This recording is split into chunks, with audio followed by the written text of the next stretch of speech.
Hey, this is David Thompson, and I'm going to be talking to you about the new tactics cards that we've added to Pavlov's house.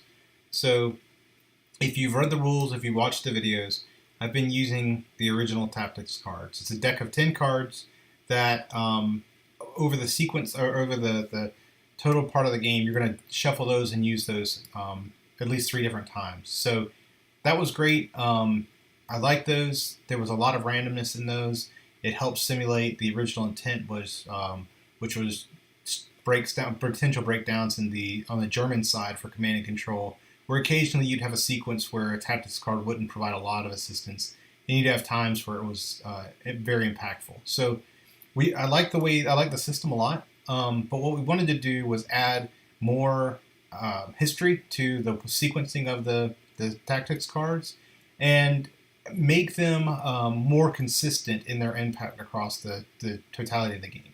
So what we've done is we've added potentially up to 4 new decks. The first deck and the fourth deck have already been, the stretch goals have already been met. We've added the second and the third decks here.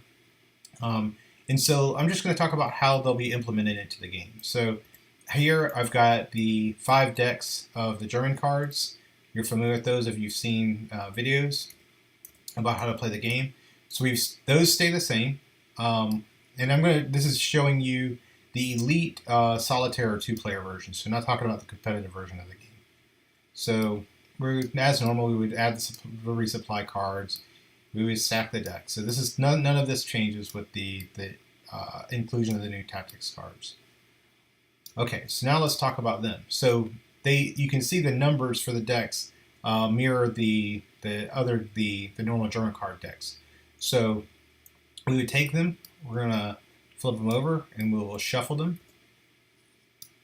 And there are 6 cards in the first deck, and then 8 in decks 2, 3, and 4. So at the beginning of the game, we shuffle them, and we're going to remove 2 from each of the decks, and these cards will not be used in the game. So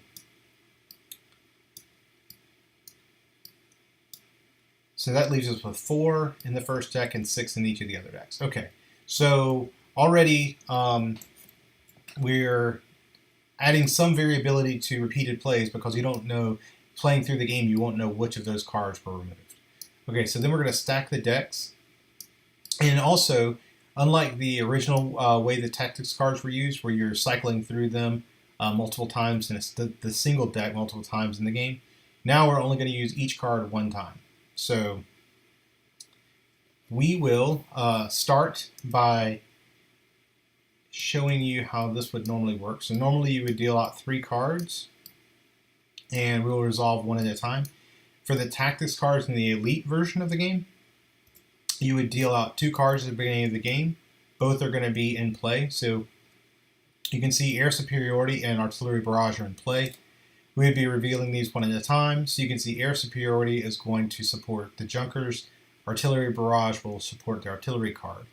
Then we're going to remove these from play at the end of the turn. These stay in effect until the next German card phase. Okay, so the next German card phase comes up. We draw our new 3 cards. We'll just put them here and wait. When the new phase comes up, this card is discarded, this one remains, and a new card is revealed. So now these 2 cards are in effect. So we have Artillery Barrage, which supports the artillery. Remember, it was there last time. It stays around. And Coordination, which allows you to place a new counter when a infantry is placed. So it's going to support the scout. Okay? And again, so we'll say this turn's over. We move through these. In the next turn, this card would be discarded. You would slide over. We have the last turn of our phase 1 deck, or level 1 deck. So Coordination is not supporting anyone because there's no infantry here. But we have Stuka Strike supporting 2 different Stukas. We play through these.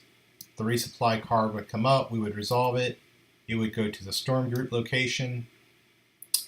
And then in the next turn, these would continue to slide over, and we see we're on deck 2, and we have deck 2. Now, in this case, we still have the support of phase 1 supporting phase 2 deck. That's okay. It's not a big deal. But that's how it works. So rather than getting 2 new cards every time on the elite level, which is how it normally would work in the old tactics card system, you're going to use each of the cards twice, with the exception of the first card that's dealt out in the game. And so by the end of the game, we'll have gone through all the tactics cards, and it will mirror the sequencing of all of the German card decks. Now, one thing I wanted to talk about briefly was the sequencing. I talked about the history here.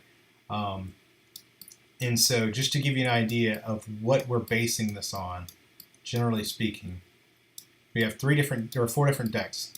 So we've named them the Counter-Strike deck, and this is focused in both the tactics cards and the German cards it supports. It's mostly focused on the immediate counter-strike against the defenders of Pavlov's house. So we're looking at a lot of Stuka strikes or Stuka attacks, and we're looking at a lot of artillery strikes against the building, with a little bit of infantry. In the second one, this renewed offensive, it refers to the October 4th. It's the second major offensive by the Germans to try to capture Stalingrad. So the deck largely sequences with that. And in the German deck, we were really focused primarily at this point with continued bombings. So at this point, Germany still has, it's sort of the very end of its air superiority. So we still see a lot of bombings. We're seeing a really big push by probing by infantry and the introduction of armor in the attempt to take the house. But we don't see as much in the way of direct artillery strikes. Okay, Storm Unleashed. This is the October 14th attempt to take Stalingrad.